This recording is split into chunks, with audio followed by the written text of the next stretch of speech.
Do new build warranties give you the protection that you need? Well, let's find out. Hello, I'm Jason Ratcliffe, the home health expert, and welcome to the latest episode of Heal Your Home. Heal Your Home is a podcast designed to help you and your family feel safer within your home environment and make sure that you have a better energy efficiency, lower running costs for your home, and most importantly, your home is right for you. Coming up in this episode, we're talking about new build warranties and whether they're worth the paper they're written on. I have an interview with industry expert Kirsty focusing on mortgage advice for new and seasoned homeowners. I'll also be sharing another tenant top tip and answering a listener email. But first, let's look at new build warranties. Heal Your Home with Jason Ratcliffe, the home health expert. So everybody is aware, if you're purchasing a new build property, that some form of warranty or protection is in place. So therefore, in theory, if you have anything wrong, any construction defects, any kind of issues with the building or the quality, in theory, you should have protection and somebody there to remedy that. However, unfortunately, in real reality, this isn't the case for everyone. And a lot of people get caught short, and therefore going to put their house back on the market may not be an option because issues arise and then they get worse over time, and it causes a lot of stress for the family or the occupiers, and therefore they also feel almost have a guilty conscience about putting that on to the next homeowner.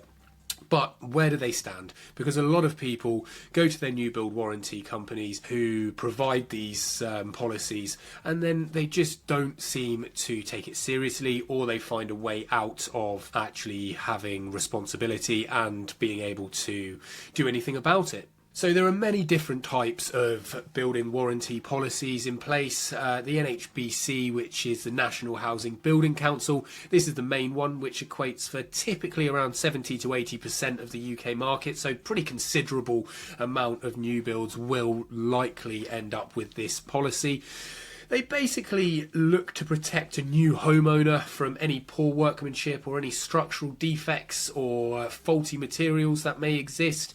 So if you're looking to purchase a property and something may go wrong, in theory these do protect you, but not all issues and defects that are, or should, in my opinion, be included are actually included within the warranty. So you're kind of left caught short, and there's nowhere really to turn except for putting your money out there and spending a lot of money on contractors to see if you can privately get these issues remedied, as a lot of the time these warranty providers will not actually back what they say they're going to back.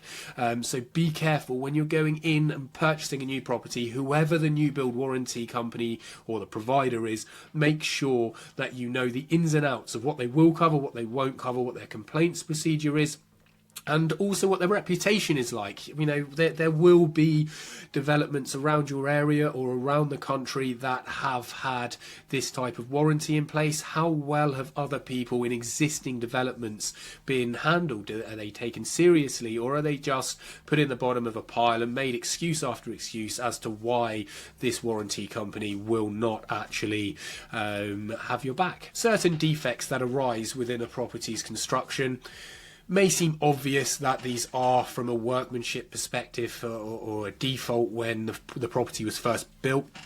But actually, when you go through the warranty procedure of getting them to address the situation, they may turn around and say, unfortunately, it's not within the policy remit, and therefore they will not help. So these issues, they don't necessarily crop up immediately. You may be in a new build property for 3 to 5 years before something comes up, and then all of a sudden you find a big defect comes up, such as leaking gutters that cause ingress coming into the property. For example, that there should have been some kind of eaves trays in place and eaves guards, and that they weren't put in place, and who was to know? You're not going to go crawling around your roof void checking to see if they've been put in, where in actuality, if they were in place, such issue wouldn't be a big issue. It would be a maintenance issue. But hypothetically speaking, if they're not there, then this can cause a massive ingress into the property. Water can come pouring down, black spot mold can occur. If it's a timber frame property, you can look at warping, electrics can go wrong. So it can accumulate very quickly from a very small defect that, in all honesty, is just a poor workmanship or a poor check off and sign off of a property. But hypothetically then, if you're in this property and then relying on a warranty policy and they turn around and say, nope, unfortunately this is nothing we can do about it, really sorry, you're going to have to deal with it yourself. Where do you stand? And how is this something that you can remedy? Well, for a start, really look closely at that policy and look at the terms that are covered, because sometimes it's all about the wording, it's all about how that certain defect is perceived. For example, damp may not be covered within a policy, whereas actually when you're looking at it from a professional perspective or looking at the root cause, it's actually may well have been, such as the eaves guard for example, we'll take that as an example, that may be the actual defect that has caused the damp. So they may well turn around and say, unfortunately it's not covered because damp is not covered within the warranty, whereas actually if you look at the root source, well, it is a poor workmanship, so therefore yes, it is covered. So never take their initial answer if they are not taking responsibility. It's really important. They're kind of counting on that if they're going down that angle. I'm not saying all warranty policies are the same, because there are some really good new build warranty companies out there that will take ownership and they take pride in what they do. But just be careful and do your homework beforehand. Now, estate agents may not be able to answer issues or questions regarding new build warranties. This is not really their speciality. They just rely on the fact there is one, and they kind of count on that being in place. And then therefore, of course, they're going to sell you a property with a brand new build warranty. So always dig deeper. Have a look at a different approach. Look at different developments that may exist with these existing policies, and never just take it at face value. But also, there's normally multiple stages of a development, especially larger ones. So if you're not in the first stage of development and you've got existing buildings and properties that have been around for, say, 12 months, 24 months before your phase of the development comes in, why not do your own due diligence? Why not go and check out the reviews, maybe go and have a look at these properties, try not obviously to invade people's privacy, but have a look. Are they showing significant signs of wear? Is there leaching, which is staining on the outside of the external facade, such as leaking fascia joints, rusting fixings? Is it just not looking right? Or even if you have somebody in the industry that you can take with you just to have a look, because guaranteedly that is how your property is going to look in 12, 24, whatever it may be, months time. So it's a really good indication of the quality of that development as well. And also there will be likely things on social media such as community groups regarding these issues, and there may be people that are already showing signs of issues that actually you can completely avoid, because you can then see what other people unfortunately have to go through. So this is a really important bit of research to do before committing to a new build.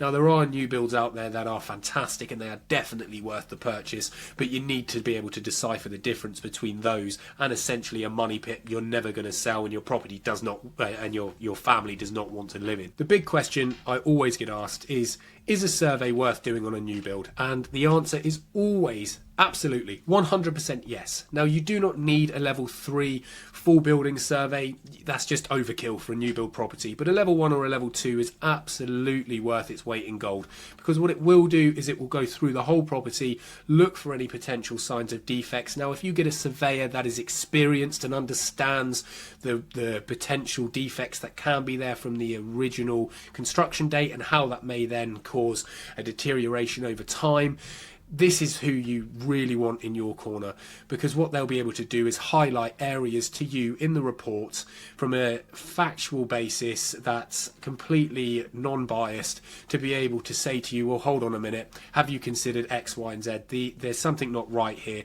And then you'll be able to take that back to whether it's the new build company, whoever the contractor is, or the owner, and get them hopefully remedied before you move in, because this can be something which can really mitigate and reduce the risk of stress and all of the issues that tend to arise in the future. Make sure that you get this covered before signing any contracts. So it's really important to make sure you get a survey done by a competent contractor or competent surveyor that understands new builds, especially within the area that you're looking at purchasing. So really, just to summarize what we're looking at in this podcast episode, New build warranties, yes, they absolutely are worth their weight on paper and in gold, but you have to make sure you get the right one, because there are so many out there, and unfortunately even some of the big players in the game, they really will try and avoid having any responsibility for defects that are found in a property, and therefore you and your family could be left with something with extreme stress and something that you do not want to sell on to somebody else to be in the same position as you. So before signing absolutely any contracts or committing yourself to a purchase, make sure you do your research, make sure you go in, check out the warranty company, make sure that no one's perfect. They will have had some claims. They will have had some form of remediation works required previously. Make sure that you see and look at how they've dealt with that. Have they just passed it off and they've just been irresponsible, or are they actually taking responsibility and remedying these issues? And also, new build developers, make sure that you look at the reputation of the developer. Is this firm actually legit? Are they taking care and pride in how they build these properties, or are they just slapping them up and expecting you to buy them and going, happy days, thank you very much, you've given the keys away now and you've got them, it's your problem? So it's very important to make sure that you do your research, make sure you look at the reviews, the community-based groups on social media, and also go and have a look at some that have already been built. So I hope this has been helpful, and thank you so much for watching. Heal your home with Jason Ratcliffe, the home health expert. I caught up with Kirsty, a mortgage advisor, to discuss how best to position and prepare yourself for your next home purchase. Happy? Happy. Excellent. Hi. Hi. So I'm Jason, the home health expert, and I'd like to introduce Kirsty. Hi. You'd like to tell everyone what you do? I am a client account manager at Regal Finance Group. We are based UK-wide, specialising in mortgages and protection. Fantastic. And when you say mortgages, I'm assuming residential is a big part of that? Residential is a massive part of that. We can only look at commercial if we refer that in-house to our network, the Right Mortgage Network. Fantastic. So obviously brought you here to talk about mortgages. Yes. And a lot of people that will be listening will probably be either first-time buyers or looking at how to move on from their first purchase. So really, just as a snapshot, what's the best advice you can give those people? The best advice I could give people is what I would very much say to friends and family that have not bought a property before, are considering the options. It's not all about saving money and having enough money in savings or being gifted money by family. It's about your credit. It's about your credit history, how you manage your own finances now. Say, for example, if you're going, we're going to start looking at the next couple of years, you really need a tidy credit history. You need to ensure that you're paying all of your bills on time. There's not any missed payments coming up. If you think a lender looks at bank accounts, so if they see, you've got a slight addiction to gambling, for example, you kind of need to make sure you're clearing that up a little bit so we're not coming into a debt for that. Same with an overdraft. A lot of people do use their overdraft facilities.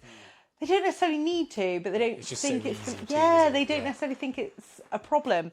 But lenders now, they're coming down hard on things like that. They want to see that you can live within your means. And I just think that part isn't promoted enough for first-time buyers. So a first-time buyer might go, it's fine, I've got 20 grand saved, but they haven't thought about, but I did rack up 6 grand on a credit card and I'm just paying a minimum payment. And they don't see it for what that part is. Like, affordability now comes in everything. They're looking at what you can afford now, what you're going to be able to afford in 5 years' time. We've all seen the rates skyrocket, and the amount of people now that are stressing about the new rates that are coming in from rates they've previously had. You just sort of go, they're assessing first-time buyers for, can you afford it at a higher rate than what we've currently got? So I just think so many more people need to be aware of where their finances sit now. And if you have debt, try and just get rid of it. Try and just clear it. Focus on that. if you've got 20 grand saved, that's amazing. But if you are using your overdraft every month because you're saving, and you're using your credit card because you're saving, you're not really saving. Yeah. You're creating So yourself it'd be a bigger better problem. to have smaller amounts in the bank, but Yes, not rely on credit. Exactly. Yeah. So I just think if you're going to look to buy, just make sure your credit looks good. Do keep an eye on your credit score. You can do it through Clear Score, Credit Karma. There's so many places now where you don't have to pay monthly subscriptions, but it's definitely worth understanding your finances before you go looking for a house. Yeah, because a lot of them do things like Boost and obviously open banking's a huge thing now. Yeah, hugely. I mean, would you say kind of the Boost or the pay monthly services, are they any good? How impactful are they on your credit score? If I'm honest with you, I've never been one for a pay monthly scheme. I've personally always gone with, do you know what, I'll sign up to this. I actually use Credit Karma. I think they're really good. You don't pay for it monthly, but it searches your credit file across 3 different credit companies. That's enough. That's enough to show you that TransUnion might have it, Experian might have it. Some other companies don't pick up on all 3, so they'll just pick up on one, and you won't know that actually in the background, perhaps you did miss a payment, but it's not been picked up by each company. Yeah. You know, you could go for Experian.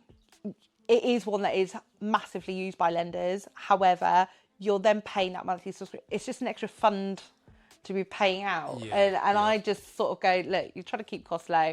Even if you just signed up to Experian, got the free report, cancel it off, and then go back to another one a few months later. It's more about being aware and looking at it. You know, I have friends who will come to me and be like, oh, I've got such bad credit, And I'll say, have you ever looked at your credit? No. Right, well, you don't really know. So let's look at that. And then you'll suddenly look at it, and it's not as scary as you might think it's going to be. You know, a friend of mine did say how terrible her credit score was, and we downloaded it, and I was like, you're in the 900s, like you're perfectly fine, actually. That's better than mine. So you just sort of go, you know, I think you're stressing about nothing. But I think if you've been declined credit at some time, or you've been given a credit card with like a lower amount, you just assume you must have a really terrible credit score. And I think so many people are worried about it that they don't action it. And I think first time buyers especially don't even think about it until we put in a decision in principle, and then it comes back with there's a credit score problem. That's when you go, have you checked your credit score? So that's the one thing I would say, because more often than not, the history with first time buyers is they may have missed a payment on a phone bill. It does tend to always come down to the phone contracts. You know, when you're young and you're just like, oh, it doesn't matter, I missed it, you know, I wanted to go out that night or whatever. That is the one that tends to get you back. That's the one where you go, oh, okay. So it is my biggest thing would be check your credit score and just get on top of your current outgoings. Just to be sure that actually you can afford the mortgage. Nowadays, mortgages aren't necessarily cheaper than renting. I know everyone went through that spell of going, mortgages are so much more beneficial because, you know, you're paying a mortgage, why pay rent? But actually, the levels are about the same now. Rental amount is roughly the same as what your mortgage payment is. I think it depends on your preference, isn't it? Exactly. Because obviously, rented, you can kind of almost forget about the maintenance in a way of the house. So I think a lot more people need to think before they make.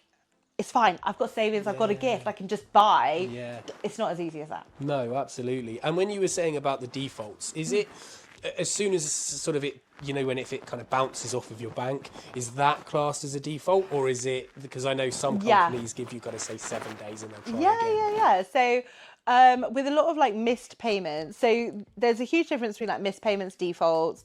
So defaults are you've just not made the payment, you've not matched the payment. It tends to be most creditors will give you about a 30-day.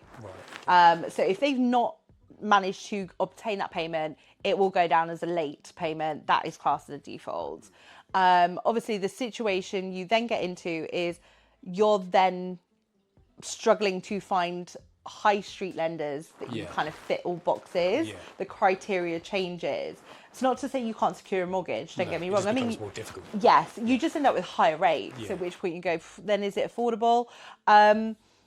CCJs are the one that cause the biggest problems, but that could be, you could end up with a CCJ for not paying a parking fine. You know, little things like that where you go, oh, this won't affect me because it's not correct. That's a problem.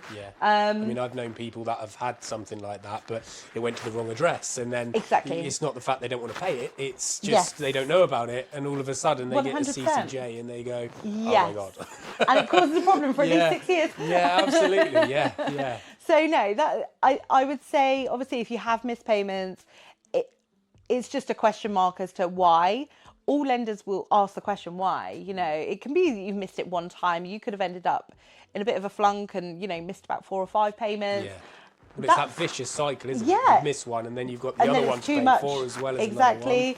Another one. So I do think with those, it's more about just being honest. It's not enough to not get you a mortgage necessarily. It could just be that they come around and go, we need a really good reason as to why this occurred and why you didn't rectify the problem. That'd be the same with the CCJ though. You know, the lender will come and go, they haven't satisfied it, because not everyone satisfies their CCJ. Some people go, no, I'm refusing to for this reason or that reason.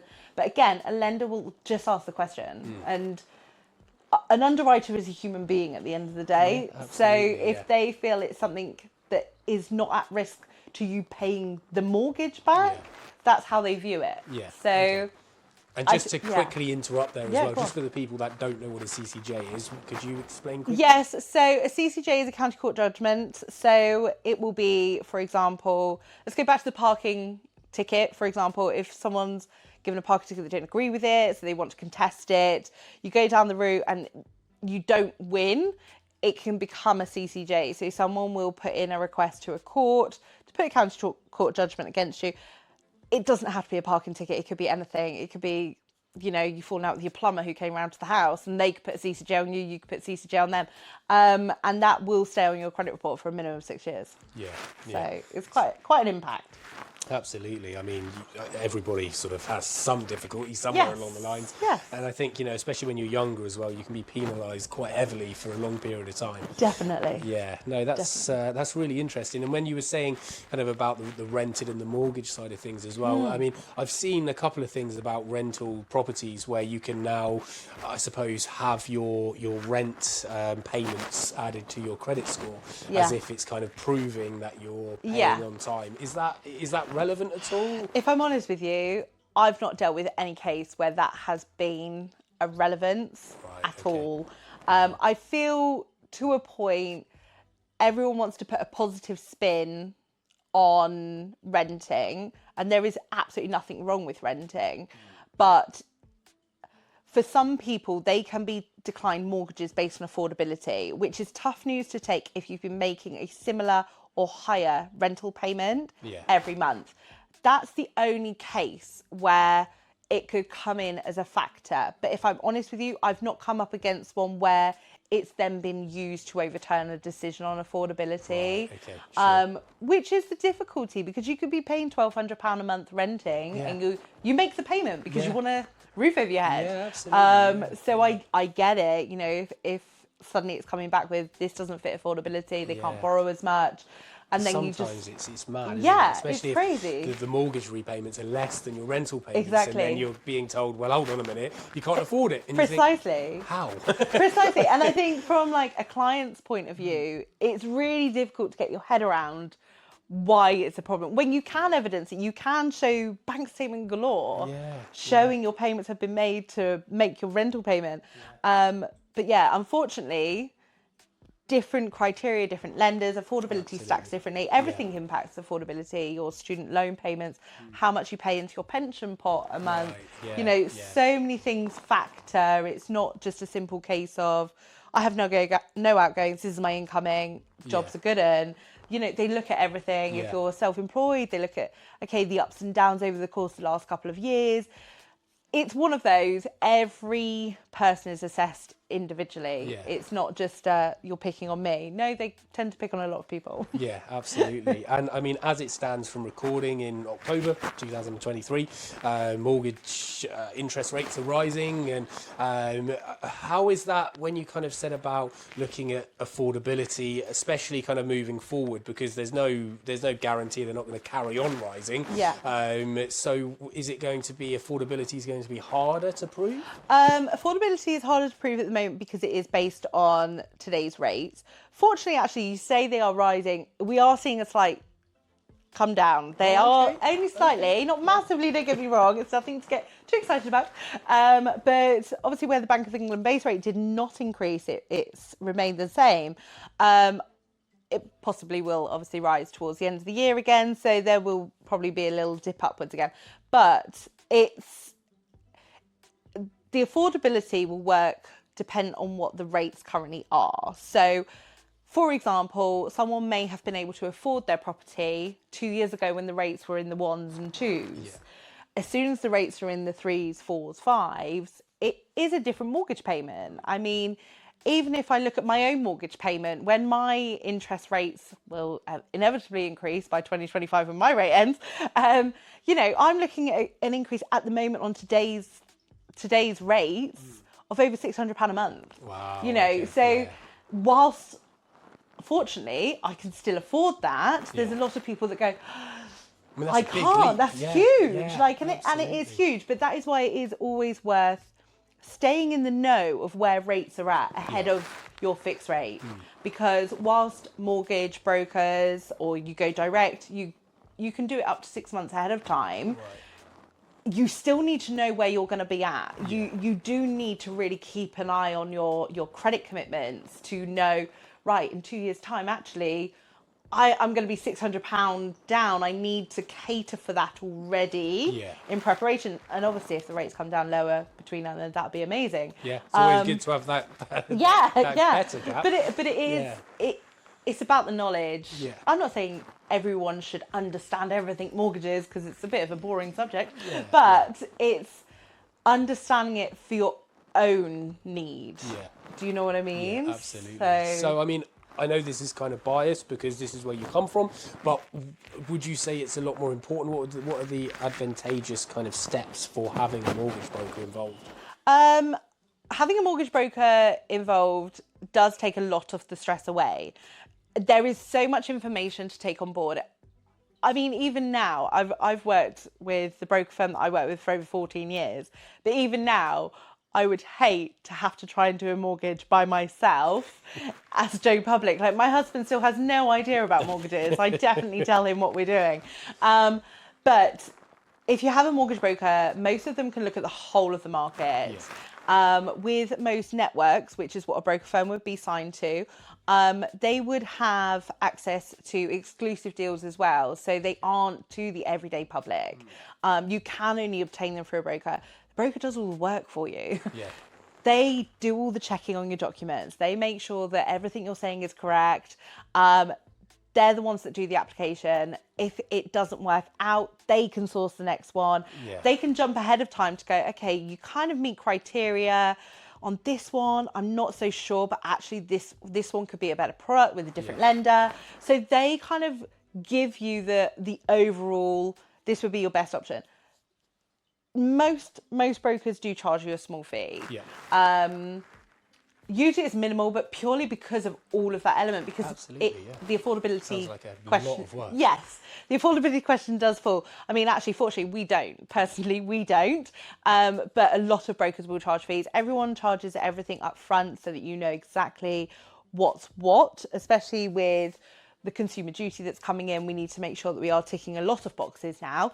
So I would say if you go through a broker, it's just making sure it's someone that you can chat to, because rates are changing so constantly. What we do is we revisit every case we've put in. We will revisit it every other week in case of rate changes. So for example, if someone's coming in with a new mortgage application, we might put it in at 5.64%. Rates might change within 2 weeks. So whether that be that we then switch lender or we just change the product, that's then on us So you're to do always it. there, kind Yes, of keeping ahead of the game. exactly. Yeah. So, for example, before I came to see you today, we switched out 4 different products for different clients today. They wouldn't know. They would.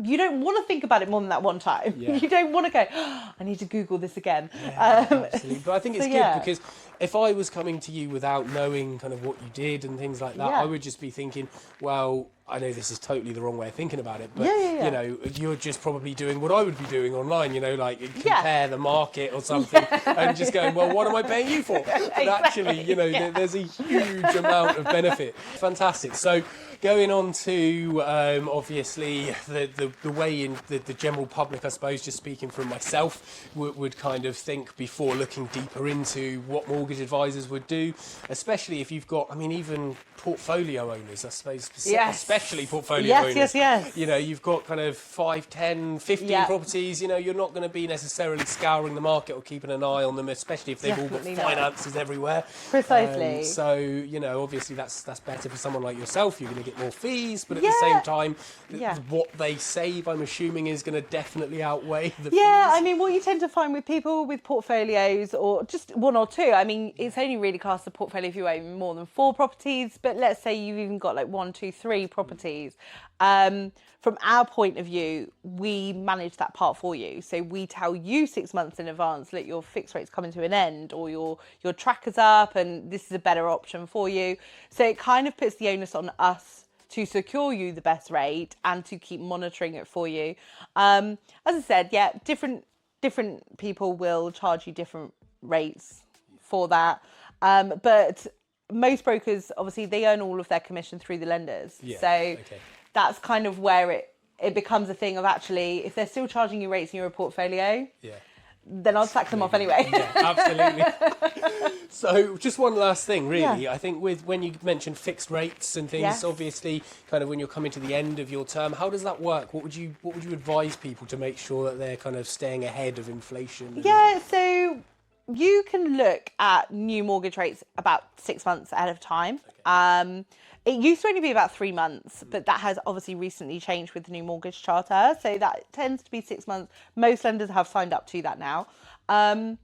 So ahead of time, it's very much keeping all options open. I wouldn't necessarily just go with, I'm sticking with this person because I'm with them. Like Nationwide will send you an option. It's just easier. That's not necessarily the best option for you. You could still save quite a lot of money looking around, which is where obviously from a broker point of view, we would look around for you. It's just like the whole mortgage process all over again. But it's a little bit quicker because we kind of have your details already. So we can just look for it and say to you, this is what we're going to do. And then it could be that a tracker rate would work best, depending on your circumstances, if you're looking to sell in the next 2 years. And what is a tracker rate? So a tracker rate will fluctuate in line with the Bank of England base rate. So it could be that you have no early repayment charges on a mortgage if you're doing that. So it might be better to look at a tracker.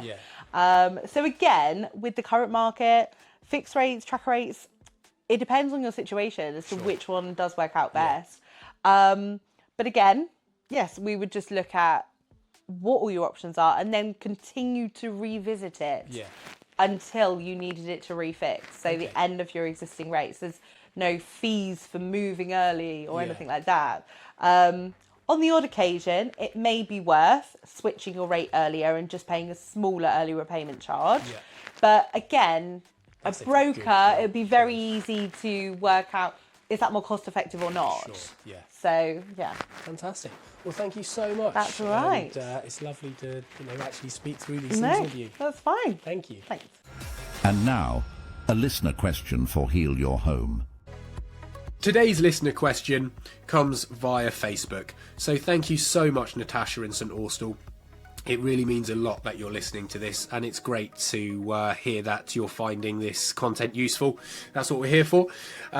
So you live in a flat and you have various issues with your pets at home. Obviously, your daughter has a lot of allergies to, unfortunately, to pet hair and dust.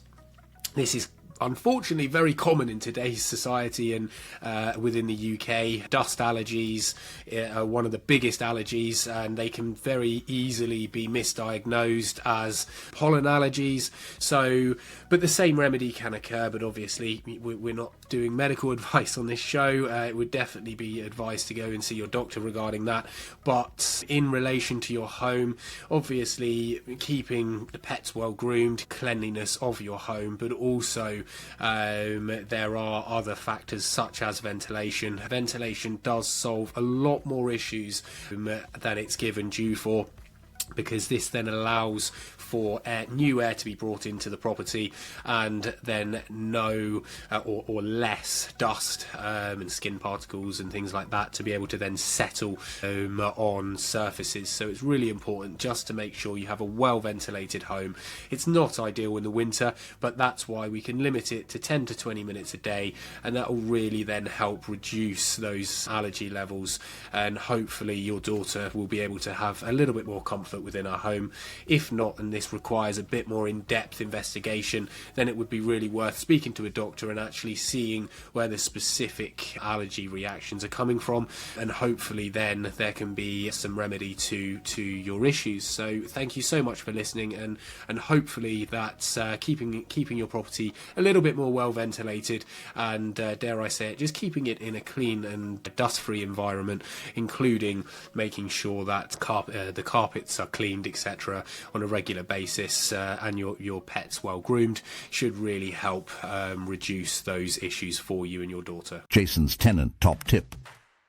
Today's tenant top tip for this episode is all about fish tanks and aquariums. Now, when you have a fish tank or an aquarium or any sort of open water source within a property, you're always going to have evaporation and increased condensation within your home. This can be massive amounts of water depending on the size and volume of such aquariums, and some can be up to 10, 20, 30 litres of evaporated moisture every single week, and that is a lot of moisture going into the air unnecessarily or in excess of your daily lives as a family. So therefore it's really important to make sure that your opening windows, your trickle vents are utilised, and any extractor fans are also utilised, and heating is maintained to make sure there's no unnecessary cold spots where condensation can form, as inevitably this can lead to further issues such as black spot mould. Heal your home with Jason Ratcliffe, the home health expert. Thank you so much for listening to this week's episode. It really does mean a lot to me and my team. Check out the website at homehealthexpert.co.uk for more information, to check out the services that we can help with for you and your family and improve your home's health, and also for the top tip guides that we have available for you. You can submit listener questions through our website and also by emailing our team at info@homehealthexpert.co.uk or by searching for Home Health Expert on Instagram and Facebook. We will try our absolute best to get round to your questions and help your family out to improve your home's health. Don't forget to subscribe to Heal Your Home wherever you get your podcasts, or on YouTube if you're watching along. Thanks again for listening. It really does mean a lot. We could not do this without you, and in actual fact it would be completely pointless. So please send in your questions, and I look forward to you joining me in the next episode of Heal Your Home. Your health, your future, it all starts here.